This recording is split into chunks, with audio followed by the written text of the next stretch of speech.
How's it going, everyone? Swanee and Cookie here with another Helldivers 2 update video. Now, I apologize for not making very many Helldivers 2 videos as of late. I have a lot going on in my personal life. I'm currently in the process of buying my first ever home, and with that comes a lot of stuff. It takes up a lot of time, so that, and there's a lot of new games coming out that I plan on covering this year. Star Wars Outlaws comes out soon, so I'm going to cover that. Warhammer Space Marine 2 comes out in September. I definitely plan on covering that on the channel as well, because that game looks awesome. I'm probably going to cover Assassin's Creed later this year, and now potentially Indiana Jones, all while still covering Helldivers. So I'm still going to be covering Helldivers 2 on the channel, it's just I'm only going to cover stuff if it's actually new and it's important. If they just release a small little patch and they fix 1 to 2 things, or if there's some new bugs and glitches going on and the community's not very happy, I'm probably not going to cover that stuff as much anymore, not as much drama.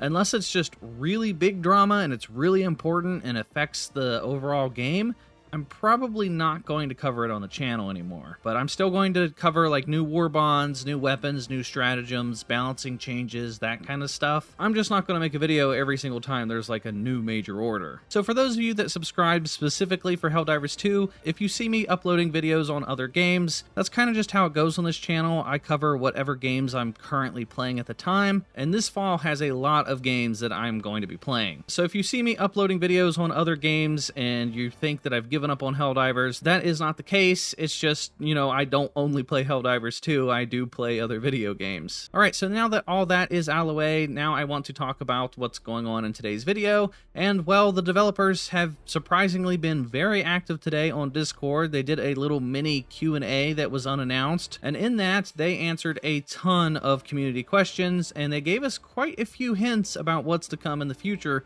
for Helldivers 2. So what's going to happen is I'm going to pass it over to Cookie, and he's going to give you guys the quick rundown of everything that went down on Discord, and then afterwards we're going to both come together and share our thoughts and opinions on everything. Alright, so Cookie, what did the developers have to say? First off, Pilestedt was responding to someone asking, do you plan to bring back the Exo-51 Lumberer exosuit to Helldivers 2? And Pilestedt simply responded, yes, but doesn't know when. If you don't know what that exosuit is, it was basically more of an anti-tank kind of exosuit, and it had a flamethrower, kind of similar to the Hulks that are currently in the game, fighting for the automatons. Someone else was asking about how there was a sample system for improving your guns in Helldivers 1. Pilestedt responded saying it's one of the systems we unfortunately had to pause development on in favor of releasing the game. He also went on to respond to a different comment saying, could we get some sort of weapon lab to improve weapons using samples? And Pilestedt said, haha, you are close to what we are currently working on. So this would obviously be really, really nice. A lot of people have expressed how samples are not being used for anything really that useful. It's just the upgrade system. It would be nice to have other options to use all the samples you go out and get. Then someone asked about having the AT-47 emplacement, which was in Helldivers 1. He said, oh my god, yes, it's so cool. We only have one emplacement, but more are coming.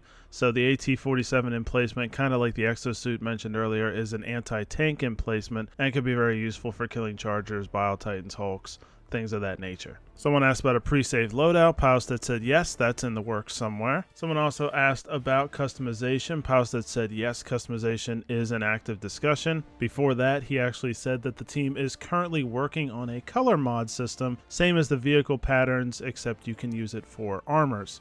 So that would obviously be really cool, and people could customize their armors with different colors in really any way that they want to. Someone was asking about the issue of running out of ammo all the time. Could there be a place to rearm often? Pilestedt went on to say, yeah, but we think some sort of resupply base with infinite ammo would be the way to go. We will have to see. We have a design workshop sometime in the future to connect the dots. So it is possible that there could be a resupply base that always has ammo waiting for Helldivers that you could always go to whenever you want to on the map. That could obviously be a huge help when it comes to losing ammo. Someone asked if they ever plan to bring flying vehicles into the game. He said that I promised the tech lead we would never. A lot of assumptions have been made on that. So if you had any hopes of flying vehicles in the future for Helldivers, looks like no hope there. Someone asked about an auto stim booster that would take away the stim animation. Pilestedt said that we once had a backpack that was a robot arm that stimmed anyone nearby. I think we need more support stratagems in general for those that want to play to help the team. And he also talked about how there are too many chargers in the game. Pilestedt said he agrees. It's fine if one mission is charger heavy and another is hordes of chaff, but it does devolve into chargers galore. That does kind of make it obvious that they are definitely aware of that as a problem. Someone asked about issues with the misaligned scopes where the reticle is right on an enemy, you shoot and it just completely misses anyway. Pilestedt said, yeah, for sure, the misaligned scopes is so annoying. Didn't actually say whether they are actively fixing that or not, but that does kind of give you the assumption they're aware of it, so they must be trying to fix that still. Pilestedt talked a little bit more about customization in this post, saying, I think we need weapon upgrades and customization to be able to tailor playstyle for advanced divers, so even beyond just color mod stuff, being able to customize the weapons themselves.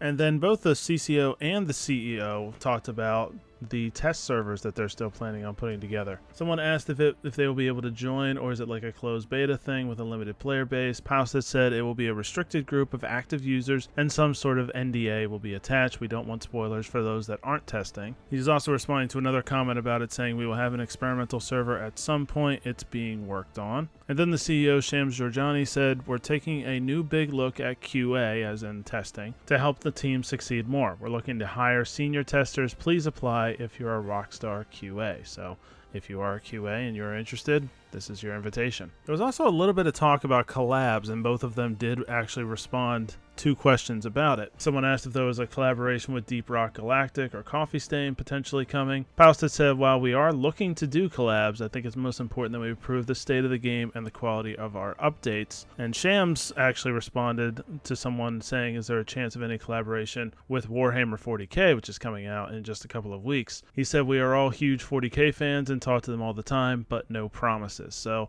they did not throw away the possibility of collabs. Pilestedt went as far as to say they're actually actively looking for collabs, but at least right now, nothing currently in the works, but odd that they're even keeping that open as a possibility. And then there has been more talk about what is happening with the capes, the review bomb capes from back in May. Pilestedt said that we don't want to release it until we get more clarity on the country issue, and Shams said it's done, but timing hasn't been good for releasing it. Now, we've heard that kind of comment before, but what Pilestedt said was a little more interesting to me, because the idea that they are still trying to get more clarity on this country restriction issue 3 months after it happened is kind of a strange stance to take, so maybe we'll talk about that a little bit more later. Someone actually asked Shams about all of the leaks and stuff about the Illuminate and whether he had anything to say about that, and simply said, I don't think you expect me to answer that one for real, so no comment at all about any kind of leaks. Would have been kind of strange if he did. And the last thing that Shams said on the Discord today was someone responding to him saying, you shouldn't make a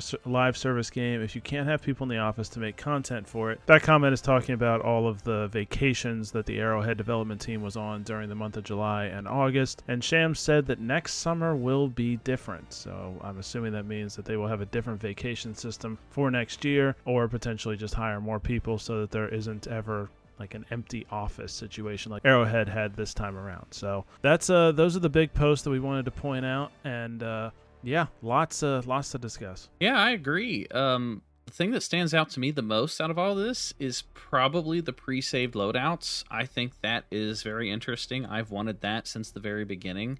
If, like you said, it's being worked on somewhere, so who knows like when it will eventually come to the game, but if they do add those pre-saved loadouts, then I can just, you know, have one for the automatons, have one for the terminids, and then when the Illuminate comes, I can have one assigned for the Illuminate. And I think that would be really cool. That way I could just, you know, pick my favorite stratagems, have them pre-saved, and then just load them straight up and get back into a match pretty quickly. Yeah, I think it's better for like people sharing different loadouts with each other too. Like they can technically do that now, but I kind of feel like when it's pre-saved and stuff, people will be more open to like, hey, here's the best loadout, here's what you should do every game and stuff like that, if you could actually customize it that way. I still find the comment that Pilestedt makes about the review bomb cape really interesting. I think it's just because I still find this region issue with Helldivers and PlayStation and Valve to just be so weird. And it still sounds like Pilestedt feels a little, at least, in the dark, too. Mm-hmm. I still find every comment about that I find really interesting because it's still such an obvious problem, and no one seems to know why it's even an issue.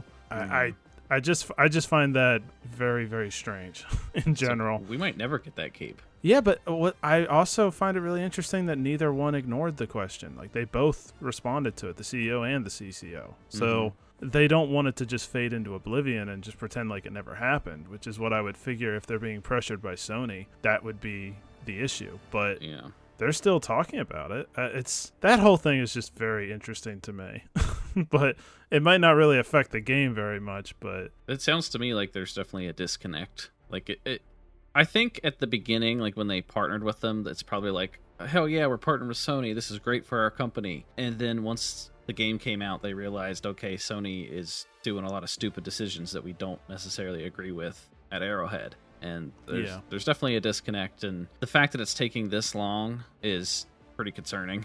Yeah, and it sounds like Arrowhead's still in the dark 3 months in. I mean, that's pretty crazy. I really think the most interesting thing they talked about as far as bringing it into the game is the idea of using samples to do something other than just those ship upgrades. I think would be outstanding. Apparently this was a thing in Helldivers 1, and they just didn't put it in because they ran out of time. So I really hope that is something they put a lot of time into and put that into the game, because that would make getting samples that much more of a big deal if you could actually use it for a bunch of different kinds of things. Yeah, late game Helldivers players, we don't have anything to do other than just play for the sake of it. Like, I don't really have any joy going around collecting samples anymore because I don't have a need for them. Once you get all those ship upgrades and you hit the cap, you just sit around and wait until the next ship upgrade comes along, and then the cap is so low that you only have enough to upgrade maybe one ship module, and then you go back to farming again, and I don't like the way it currently works. So if they added new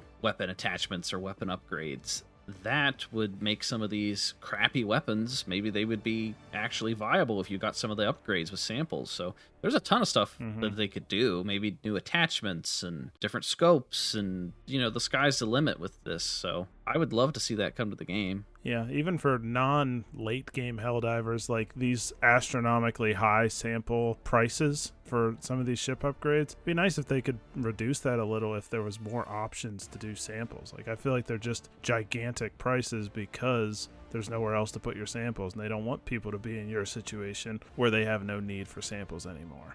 So if there were other places to put samples, maybe the prices of the ship upgrades wouldn't be so ridiculously high. Yeah, they are very, very overpriced. They're crazy overpriced, and unless a person is like us and it's literally their job, they probably aren't going to get there very easily. They'll have to play like crazy. It definitely would help to have some variation there. Yeah. Another thing I wanted to mention real quick before we go is the more emplacements that they said were coming. Emplacements, like right now we have that, the big machine gun, the HMG. Yeah, HMG. HMG emplacement. I think is what it's called. Yeah, it's pretty fun, but there being more in the works. I know that one, they had a wall, like a security, like defense wall that was leaked like months ago. They might be talking about that. I would love to see more of those types of things. Like, if you could call in deployable cover, that would be so useful, because there's so many times that you're like caught out in the open and there's nowhere to go and you just get wrecked. So if I could call in a wall or just anything kind of similar to a wall to help give me some additional cover, that would be pretty cool. Yeah, and he's talking about the AT-47, which is specifically an anti-tank emplacement. So it would be really good for like Chargers or Hulks or tanks. Or maybe it depends on if it works.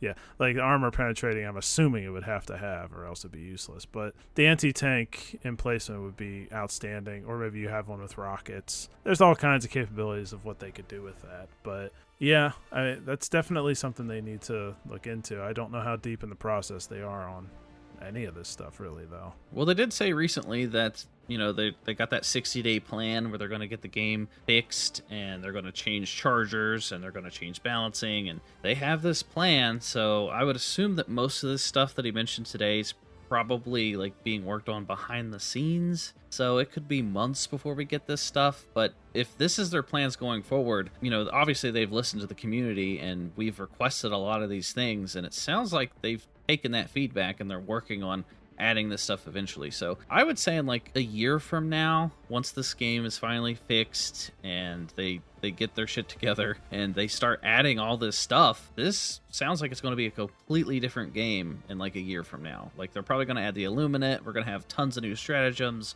loadouts, different customization options, color options. Like it sounds like they're going to completely overhaul it. Yeah, I mean, potentially this could be a completely different looking game in a year's time. It sounds like by now it would have already kind of looked like a completely different game if they didn't have all the hiccups along the way, the bad patches, the crash fixes, the issue with Sony. If all this stuff didn't happen, we may have already been somewhat close to that. So hopefully they can get that sorted, because both of them talked about that extensively in different posts about how they've struggled at times, how they've made these mistakes, and how they need to fix these things, and how they haven't been able to put out as much content. So it'll be interesting to see where that goes from here, and if they can kind of have a clean window moving forward. Well, that is going to do it for everything in today's video, guys. If you made it this far into the video, consider giving it a thumbs up because it helps us out in the algorithm. If you're new here, consider subscribing. That way you don't miss out on any future Helldivers 2 videos. And that is going to do it for us, and we will talk to you guys next time.